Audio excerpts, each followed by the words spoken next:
good morning, or good evening, wherever you're watching from. I just come on here to talk about my mushroom experience last night, my magical mushroom experience. I came over here to the West Sussex, west of England. Such a beautiful place. This whole area is like loads, miles of countryside, and it's just beautiful. Really makes me love the UK. The air is just fresh and natural. It just feels like you're away from everything fake and all the distractions. It's so nice. But yeah, I'll get straight into it. So when you do a mushroom trip and you have a plan to allow it to heal you rather than just have fun with it, because you can definitely have fun with mushrooms, but ideally that's not what people use them for. It's more for therapeutic reasons, to heal you. And I do think that's the way they should be treated rather than for recreational use. And so when I did it last night, and I had planned this for a while, I really wanted to face shame and embarrassment. They're the two things that I have felt throughout my entire life, and I don't know where it came from, but it feels very deep rooted and something that I've never been able to get through or get over. Just always felt it, and in the silliest ways, like I would just feel unwelcome in a lot of places and feel embarrassed for being there. And it's a shame, because I feel like as a kid growing up with that, that's really not the way you should feel. It's such a shame to feel that way, but I mean, I do feel okay. I don't feel like I had a bad childhood. It's just something I dealt with as a kid, and my teenage years, and now into my early adult life. Very much something that I deal with, but I believe that I have conquered it now, and I'll tell you exactly how. And I won't go through the whole entire experience of what happened, but I think it's just important to give my message of what I did learn. So overall, and I did write this down in my journal, so let me have a quick look here.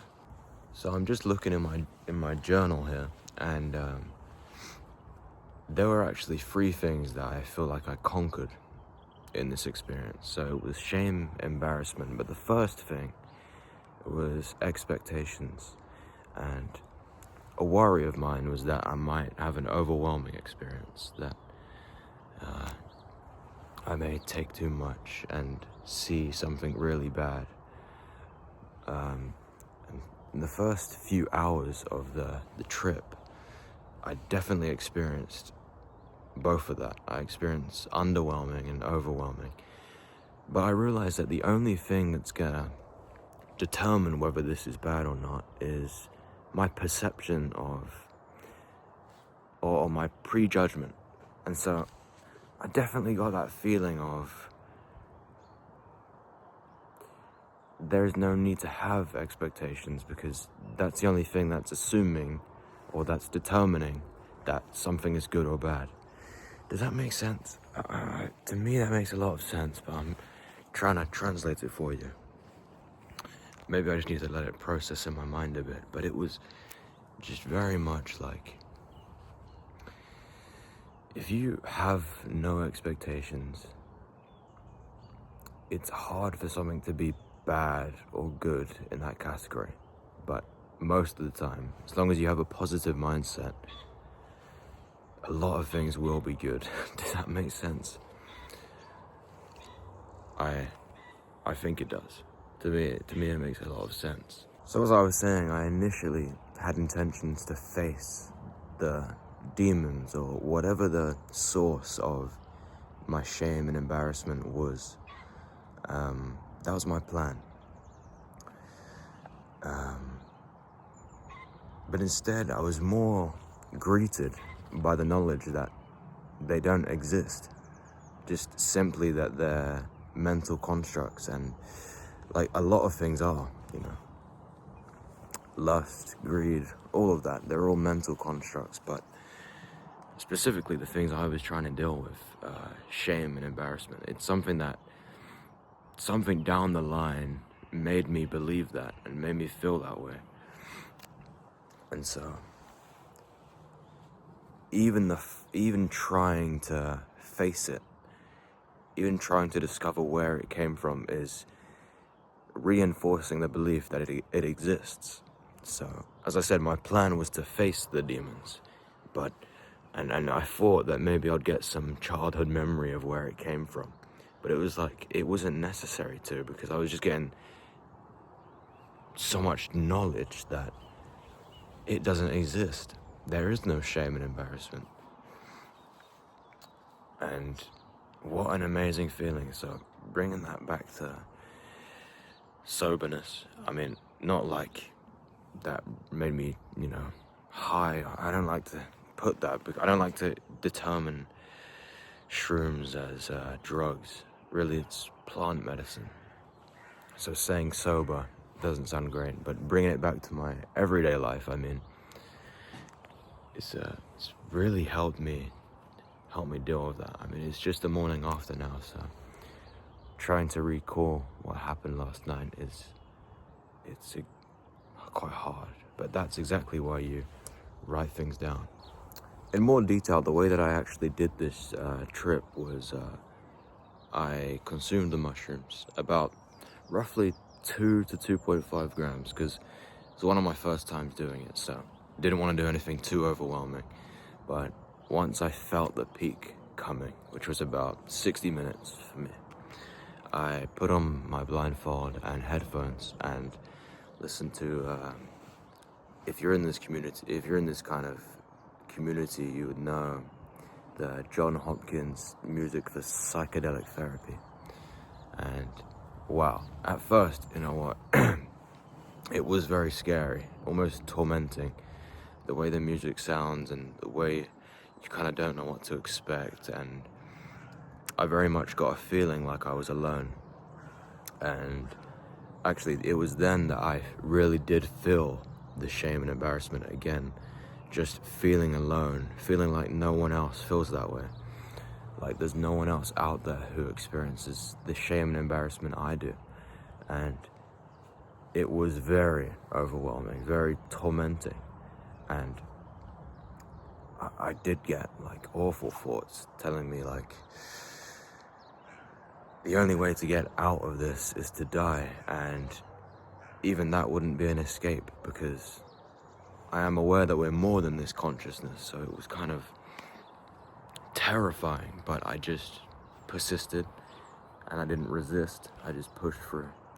And that's when I very much separated from expectations and shame and embarrassment. And I think from that point, it just, I just felt like I was floating through space a bit. And I didn't get too many visuals, to be honest. It wasn't the visuals that struck out to me, I don't know. It was just the knowledge that I was downloading. And also, by the end of the music playing, it was about 1 hour. The whole process was about 1 hour. The music at the end was much more joyful. It was like coming together. And I very much felt that in terms of mental constructs again, like most things are, greed, lust, shame, all of it, they are mental constructs. But the one thing that prevails, that suffices overall that we can feel, is love. I really felt a lot of love, and I did get some kind of memories in my mind where there were moments in my life where I could have had love, I could have made a loving memory, but I decided to avoid it because I felt shame and embarrassed in their moments. I felt embarrassed to do something. Like, a great example is like, imagine you're in public and you're with your mum and you don't hug your mum because you're embarrassed like people will see or judge you or think you're strange for doing that in public, which is wild, by the way.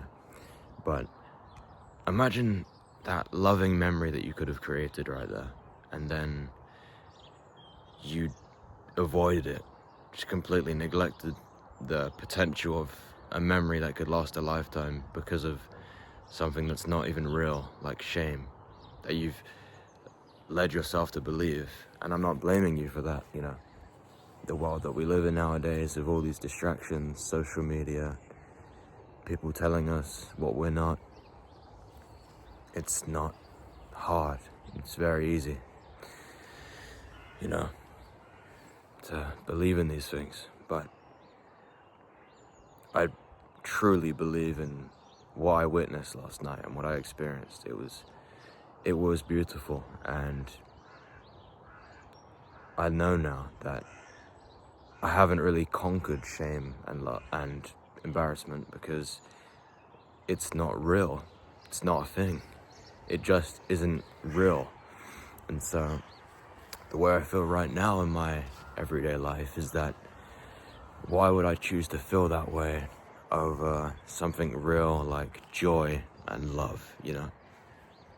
And that's putting it very simply. I'd love to do a longer video, or I'd love to just do it again, to be honest. I think I did have quite a low dose. I would suggest, I'm not condoning doing this. That's why I'm making this video, so you kind of don't have to do it. But if you do it, I do recommend doing it in a professional environment. I know that there's retreats you can go to where you can have it done legally and safely, and I would highly suggest that. Even I will surely do that one day, because knowing that I'm 100% safe rather than in this kind of scary Airbnb would make me feel a bit better. So yeah, thank you very much for watching this video. I've been Master Alfred. Peace and prosperity your way.